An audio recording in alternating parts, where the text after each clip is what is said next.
नमस्कार दोस्तों, आज के इस वीडियो में हम जानेंगे सूर्य का चतुर्थ, पंचम और छठे भाव में कैसे फल होंगे।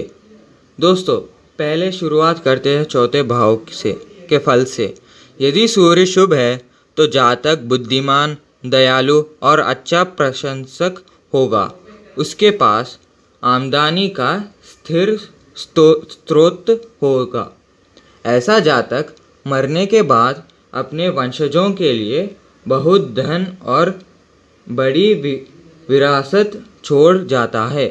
यदि चंद्रमा भी सूर्य के साथ चौथे भाव में स्थित है तो जातक किसी नए शोध के माध्यम से बहुत धन अर्जित करेगा। ऐसे में चौथे भाव या दशम भाव का बुध जातक को प्रसिद्ध व्यापारी बनाता है। यदि सूर्य के साथ बृहस्पति भी चौथे भाव में स्थित है तो जातक सोना और चांदी के व्यापार से अच्छा मुनाफा कमाता है। यदि चौथे भाव में सूर्य अशुभ है तो जातक लालची होगा।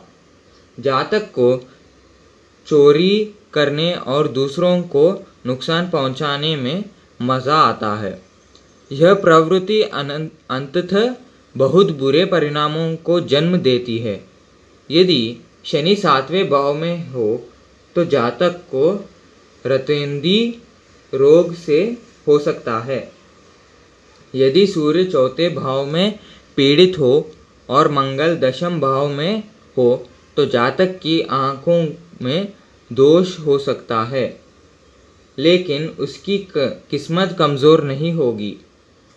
यदि अशुभ सूर्य चतुर्थ भाव में हो, साथ ही चंद्रमा पहले या दूसरे भाव में हो और शुक्र पंचम भाव में तथा शनि सातवें भाव में हो तो जातक नपुंसक हो सकता है।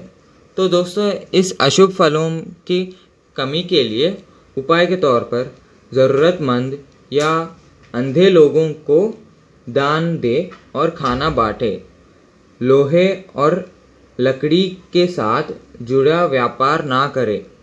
सोने, चांदी और कपड़े से संबंधित व्यापार लाभकारी रहेंगे। तो दोस्तों, अब जानते हैं पांचवें भाव का सूर्य के फल।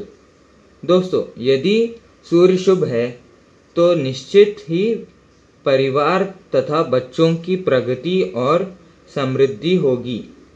यदि मंगल पहले अथवा आठवें भाव में हो तथा राहु या केतु और शनि नौवें और 12वें भाव में हो तो जातक राजसी जीवन जीता है। यदि पांचवें भाव में कोई सूर्य का शत्रु ग्रह है स्थित है तो जातक को सरकार जनित परेशानियों का सामना करना पड़ता है। यदि बृहस्पति 9वें या 12वें भाव में स्थित है तो जातक के शत्रुओं का विनाश हो सकता है, लेकिन यह स्थिति जातक के बच्चों के लिए ठीक नहीं है।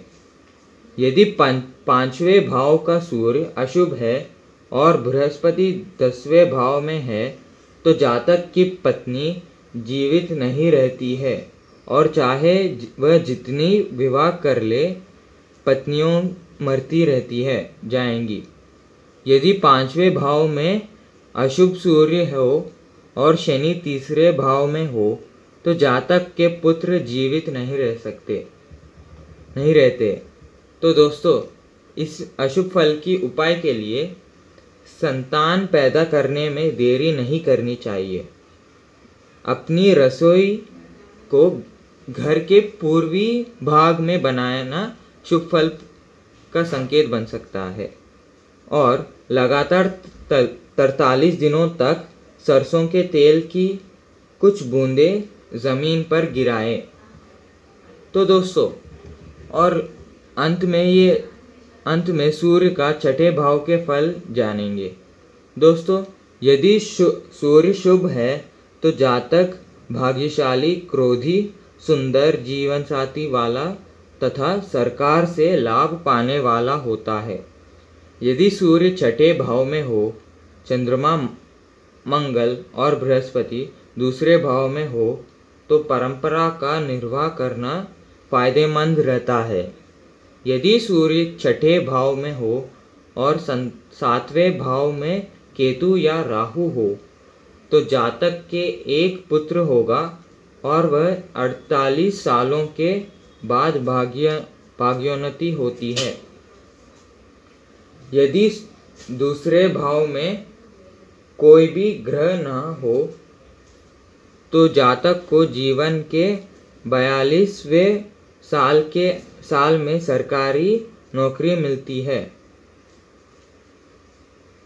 यदि सूर्य अशुभ हो तो जातक का पुत्र और ननिहाल के लोगों को मुसीबतों का सामना करना पड़ता है। जातक का स्वास्थ्य भी ठीक नहीं रहता है। यदि मंगल दशम भाव में स्थित हो तो जातक के पुत्र एक एक करके मरते जाएंगे। 12वें भाव में स्थित बुध उच्च रक्तचाप का कारण बन सकता है।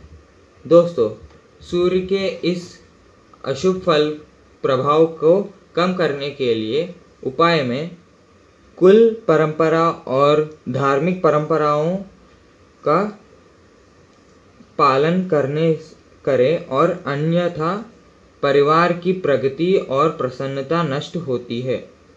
घर के आहते यानी परिसर में भूमिगत भट्टियों का निर्माण ना करें। रात में भोजन करने के बाद दूध का छिड़काव करके रसोई की आग और स्टोव आदि को बुझाएं।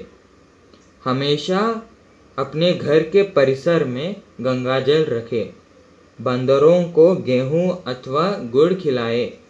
इन सभी से आपकी कुंडली का सूर्य के अच्छे प्रभाव में वृद्धि होगी। तो दोस्तों, अगर आपको हमारा ये इन्फॉर्मेशन पसंद आया तो लाइक कीजिए, शेयर कीजिए और सब्सक्राइब कीजिए। धन्यवाद।